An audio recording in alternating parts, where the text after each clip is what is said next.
Hi, everyone, and welcome to another episode of Watch and Word Wednesday. I am your host, Tammy Simmons.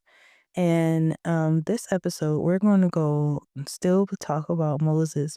I wanted to go into Exodus 33 and start at verse 12. And I'm reading out of the New Living Translation. And so it says basically, Moses sees the Lord's glory. Verse 12 says, "One day Moses said to the Lord, 'You have been telling me, take these people up to the promised land, but you haven't told me whom you will send with me. You have told me I know you by name, and I look favorably on you.'" Verse 13, "If it is true that you look favorably on me, let me know your ways, so I may understand you more fully and continue to enjoy your favor. And remember that these nations is your very own people." Verse 14, the Lord replied, "I will personally go with you, Moses." Stick a pin in that. "And I will give you rest. Everything will be fine for you." Verse 15, then Moses said, "If you don't personally go with us, don't make us leave this place. How will anyone know that you look favorably on me and your people, if you don't go with us? For your presence among us sets us, um, I'm sorry, for your presence among us sets your people and me apart from all other people on the earth." 17, the Lord replied to Moses, "I will indeed do what you have asked for.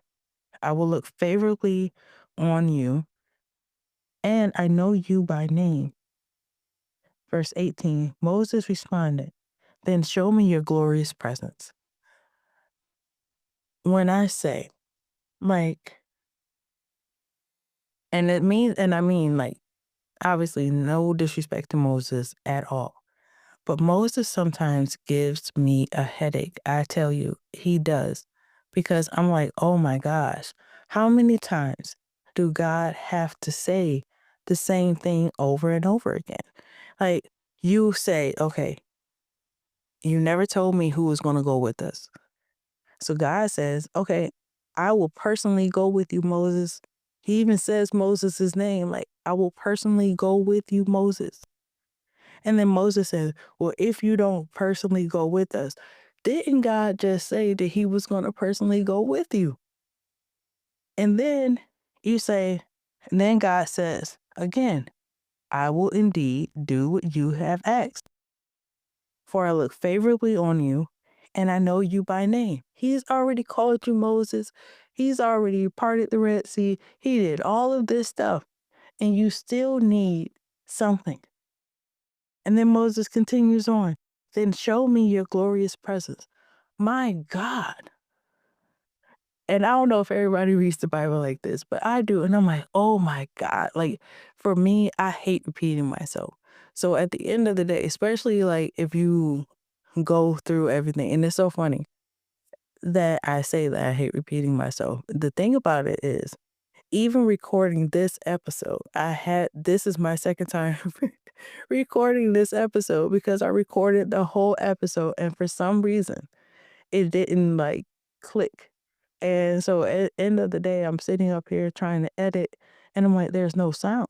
But I see the sound waves, but there's no sound. So in the end of the day, I had to repeat myself. So it's just funny. But the thing about it is this. Um, Although Moses sometimes gives me a headache, I'm telling you, when I read this yesterday, it did give me a headache, very strong, and I had to go lay down. But the thing about it is, what Moses also makes me do is makes me reflect and repent, because I had to look at myself and I had to say, how many times God had to repeat things for me. And I'm like, was there ever a time where this happened to me? And I was like, you know what? Yes, many a time. But I'll say something. Um, I got a prophecy. I believe it was like the same day that my grandmother passed away.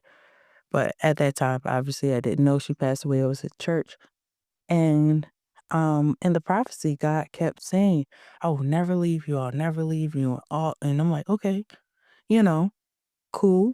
You're thinking something else is going to happen in the prophecy, but no, I'll never leave you. I'm like, okay, all right, I I get it. Okay. And so next thing you know, my grandmother passes away. And so to some people, not saying that wouldn't be significant, but I associated God with my grandmother, because a lot of times how we are introduced to God for the most part is usually our parents or grandparents or something like that.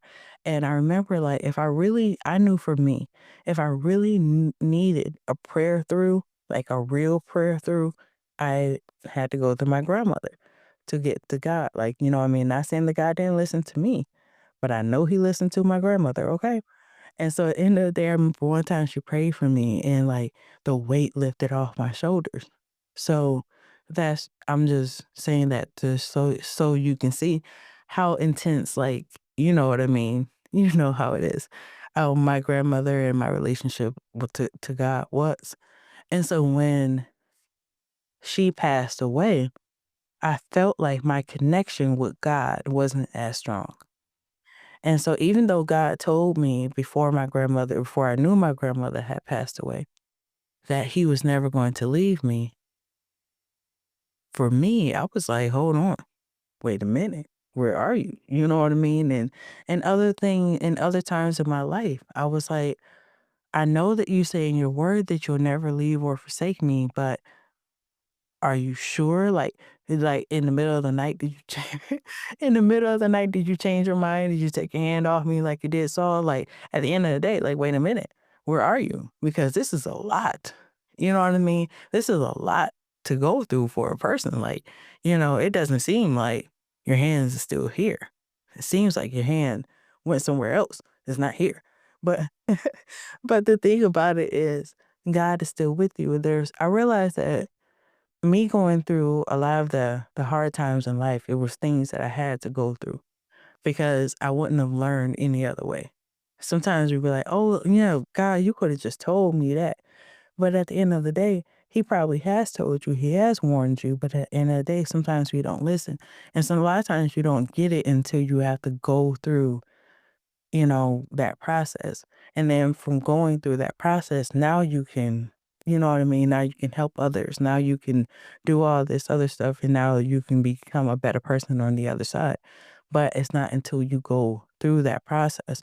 And as God is with you through that process, even though it seems like as though he's silent, he needs for you to see, still have faith that he's there with you and he's with you. And sometimes it's hard to, it's hard. I'm not going to sugarcoat it. Life is hard and you have to have that relationship with God. I'm realizing that even now more than ever. It's like you can't get through this life without that. Sometimes, before we, came to know God, God was even protecting us before we even decided to be devoted to him. I was even thinking back to times when I wasn't going to church so often and all that. And especially like, your teenage years, like once you get out of the house with your parents and stuff like that, and you're not going to church. And I remember my grandmother, she would pray and she was like, I just pray that you find your way back to church and stuff like that. God kept me during those times. He was still there with me. So if he can be there with me in the wilderness, he can be there with me all the time. And sometimes we don't see that. And so sometimes I do, um, give Moses a hard time in my own way.